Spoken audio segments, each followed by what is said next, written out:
It's late, the house has gone quiet, your partner is asleep, the dishes are dry on the rack, the refrigerator finishes its hum and clicks off. And in that moment, when the world is supposed to be silent, your ears aren't. There it is, the high thin ring above your right ear, the soft electric hiss behind both of them, the cricket sound nobody else hears. The thing that wasn't there 20 years ago that you first noticed in your late 50s or early 60s, it slowly became part of your nights. You went to the doctor once, maybe twice. They looked in your ears. They told you it was age. They sent you home. They told you the hair cells in your inner ear were tired. And over time, you learned to live with the sound. I want you to stop and listen to me carefully for a minute. Because that sound, the one nobody else can hear, is not coming from your ears the way you've been told. It's a signal. And the signal is being made somewhere deeper in your body than anyone has explained to you.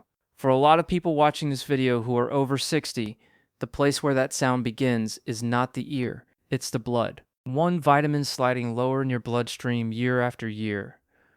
One nerve running from your inner ear into your brain, quietly losing the protective coating that keeps it from firing on its own. Tonight we're going to trace that chain backward, from the sound in your ears all the way down to the part of your stomach that stopped doing its job around the time you turned 60. This pattern, where the body sends a loud signal from one place while the real problem sits somewhere else, runs through swollen ankles, foggy mornings, and heavy legs too. I put the broader framework into a short evidence-based book called The Drainage Protocol, written in plain language for adults over 55. The link is in the description. You don't need the book to follow what I'm about to explain though. So, back to your ears. If you've been hearing that ring or hiss for more than 6 months, especially if you're over 60, the standard answer you've probably heard is get hearing aids, try a sound machine at night, and learn to live with it. That answer isn't wrong. It's just incomplete. Tinnitus is the medical word for hearing a sound that isn't coming from any object outside your body. Tinnitus is a symptom, not a disease. A symptom is a signal. And a signal is only as useful as the place you trace it back to. If you trace tinnitus only as far as your ear, you stop one step too early. The ear is where the sound is announced. The cause is upstream. So, let's walk the chain backward. From your ear to your stomach, one step at a time. Let's walk the chain backwards. Starting at your inner ear and the nerve that leaves it. This is step 1.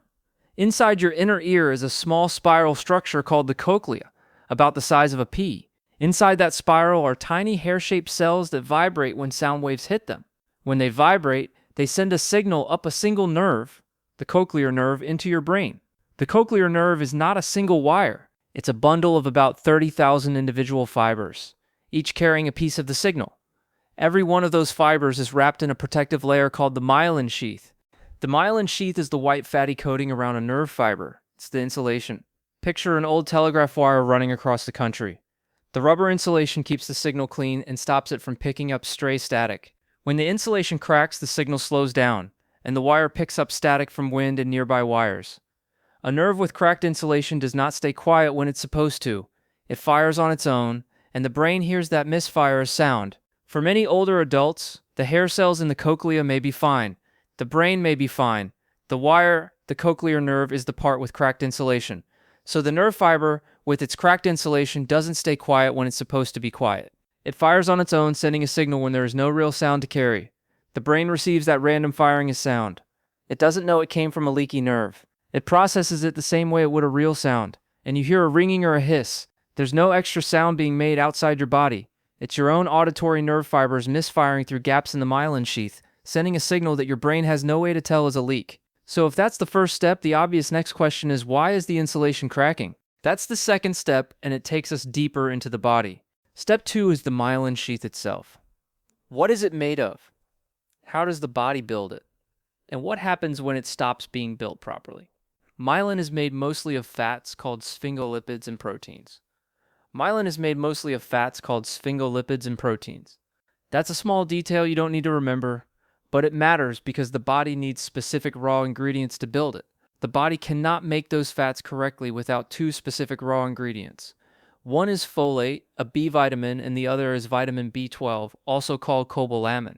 Of those 2, B12 is the one that becomes a problem far more often after age 60, for reasons we'll get to in a moment. But for now, just know that B12 levels tend to drop as we get older. When B12 in your bloodstream drops below a certain threshold, the body can't keep up with myelin maintenance. Nerves throughout the body slowly start to develop those small bare patches we talked about. This happens silently. It doesn't announce itself. There's no pain. There's no obvious moment of damage. But over months and years, the insulation thins, leaving bare patches along the nerve fibers. There's no pain. There's no obvious moment of damage.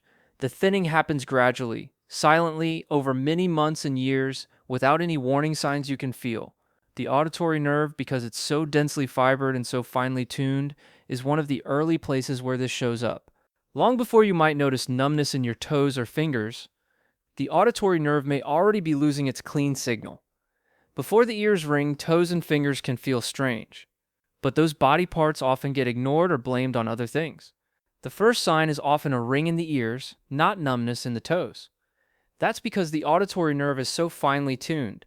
A 1993 study published in the American Journal of Otolaryngology looked at adults with chronic tinnitus and tested their B12 levels. Researchers Shemesh and Adias found that 47% of patients with chronic tinnitus had a vitamin B12 deficiency. Roughly 1 out of every 2 people in that study with persistent ringing had low B12, and most of them did not know it. A more recent paper in the journal Noise and Health, published in 2016, confirmed the B12 connection in a separate group of older adults. So here's the mechanism summary. Low B12 damages the myelin around the auditory nerve. That nerve then misfires. The brain hears that misfire as a ring. If you want more of this kind of walkthrough, subscribe. That's the whole engine that keeps these videos coming. Now we move another step down the chain. If myelin is the insulation and B12 is what builds it, then the next question is why B12 disappears from older bodies. Step 3 is understanding what vitamin B12 actually is. It's a water-soluble vitamin made almost entirely by bacteria. Plants don't make B12, animals don't really make it either. They get it from the bacteria in their guts and in their food. By the time B12 reaches your plate, it is found mostly in animal foods: meat, fish, eggs, dairy, and shellfish. Most of the B12 in your diet comes from animal foods: meat, fish, eggs, and dairy. These are the main sources your body relies on to get the vitamin it needs. Some plant foods are fortified with B12, like certain breakfast cereals and nutritional yeasts. But for most adults over 60, the B12 in their meals comes from animal foods. B12's first major job is forming healthy red blood cells. Your bone marrow relies on B12 to make red blood cells the right size and shape. Without enough B12, your bone marrow makes red blood cells that are too large and oddly shaped. This condition is called megaloblastic anemia. B12's second job is DNA synthesis, which is essential in every cell that divides. This supports your body's constant renewal and repair. B12's third job, and the one that matters most for tonight, is maintaining myelin around your nerves. This is the insulation that keeps signals clean.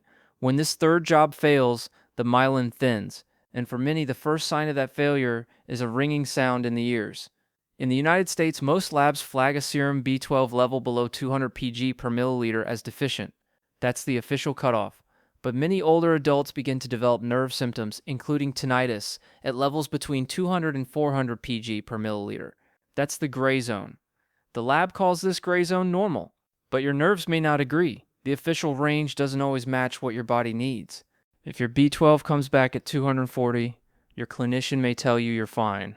Mechanically, your nerves may not agree, and the ringing can persist. There's an additional test called the methylmalonic acid test. It catches functional B12 deficiency at the cellular level, even when the serum number looks acceptable. If your serum B12 is under 400 and you have persistent tinnitus, ask your clinician about a methylmalonic acid test to catch functional deficiency.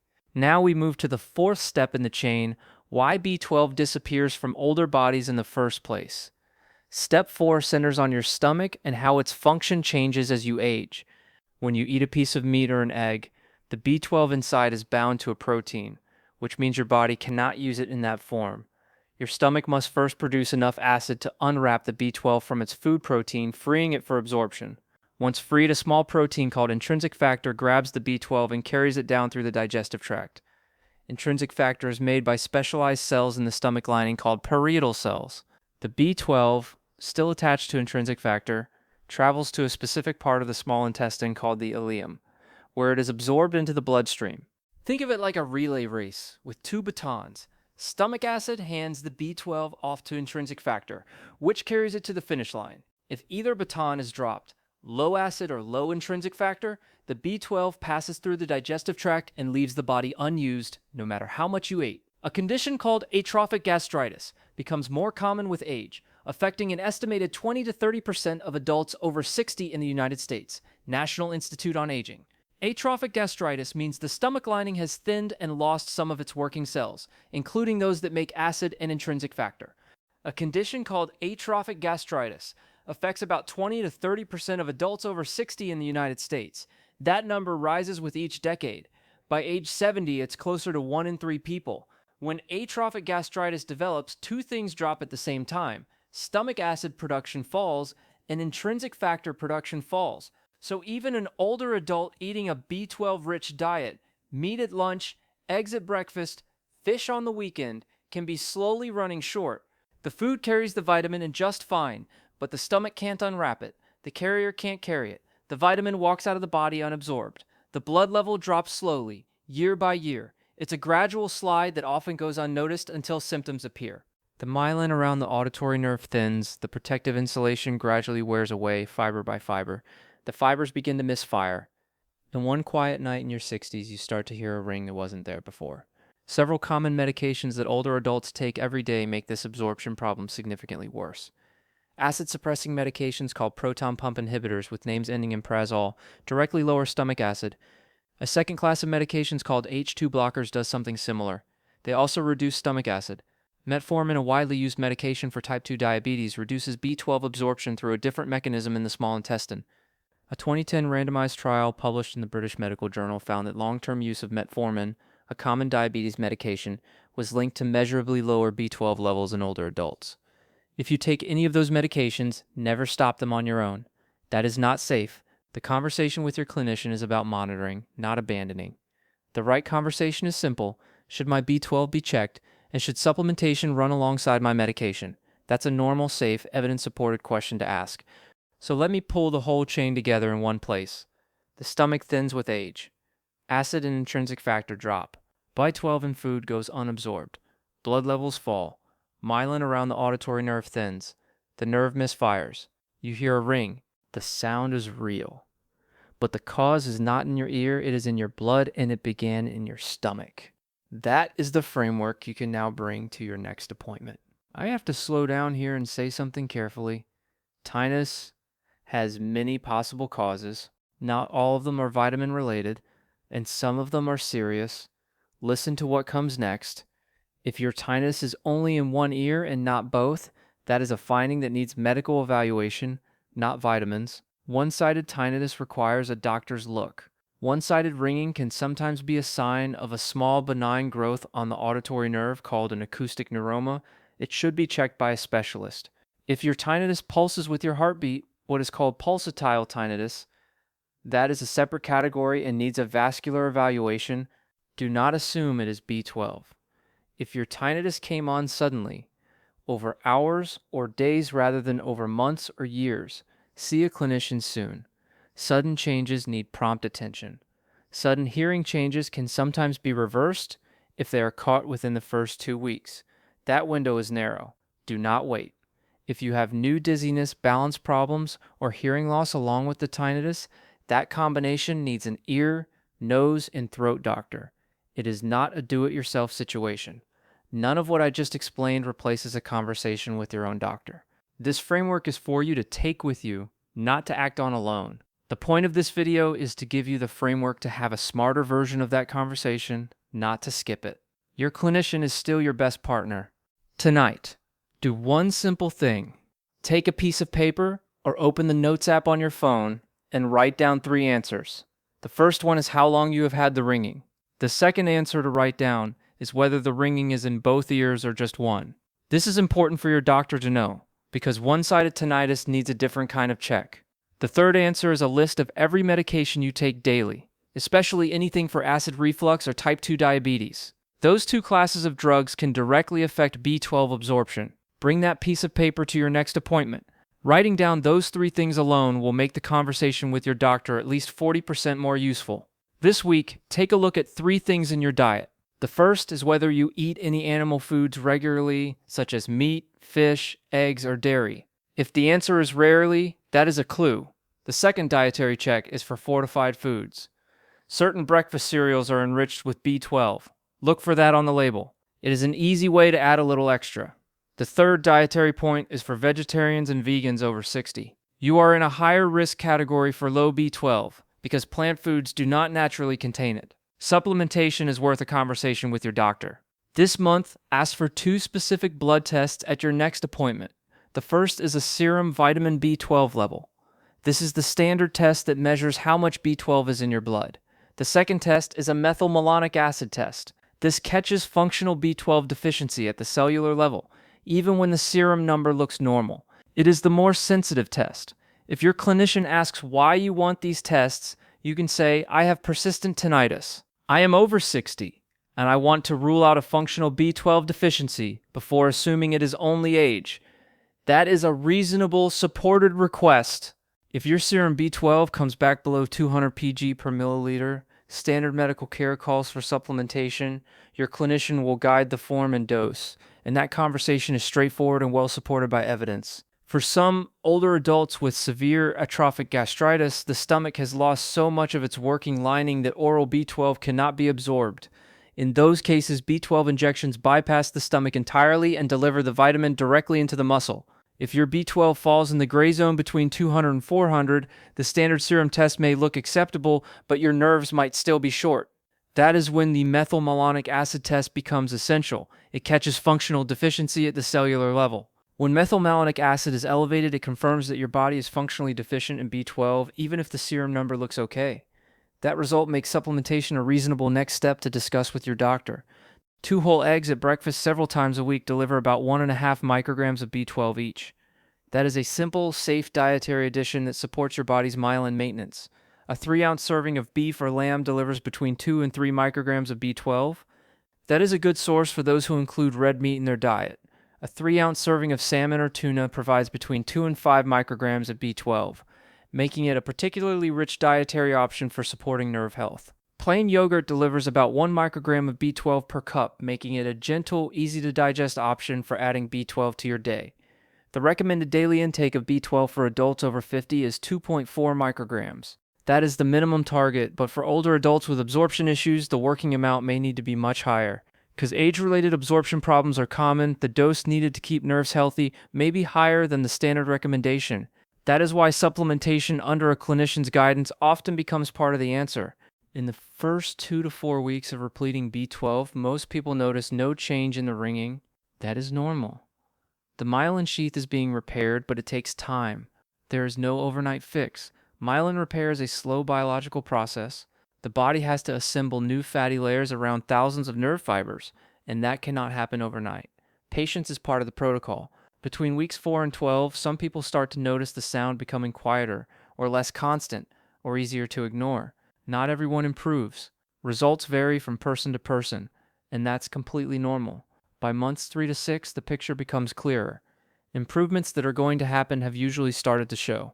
For those whose tinnitus is driven mainly by B12-related demyelination, the reduction in sound tends to last. If other causes are layered on top, like past noise damage or blood pressure changes, the improvement is only partial at best. What doesn't reverse, even with perfect B12 replacement, is damage from other sources. Hair cells in the cochlea cannot be regrown. Tinnitus is almost always layered. B12 is one important, fixable link. But it's not the only one. 2 blood tests and a conversation with your doctor. That's real progress, and it's within reach. In the comments below, tell me how old you are. Are you in your 60s, 70s, or 80s? That helps me shape future videos. The mechanisms shift with each decade. Atrophic gastritis is more common in your 70s than your 60s. And medication patterns change too. That sound in your ears is a signal. It isn't random, and it isn't just age. Your auditory nerve is telling you, in the only language it has, that something upstream, in your blood, possibly starting in your stomach, has slipped below the line. The next conversation you have about that sound in your ears will be different from the last one. Now you know the chain from stomach to blood, to nerve, to brain. Now you know the questions to ask. Your next doctor visit will sound different, because you'll walk in with 3 answers ready. How long you've had it, whether it's in one ear or both, and what medications you take. That alone changes the whole conversation. That sound in your ears is a signal. It's not random. And it's not just age. Now you know the chain from stomach to blood to nerve to brain. And now you know what to ask. Take care of yourself tonight. And if you found this helpful, tap subscribe. That simple act tells YouTube to keep showing these deep walkthroughs to more people who need them.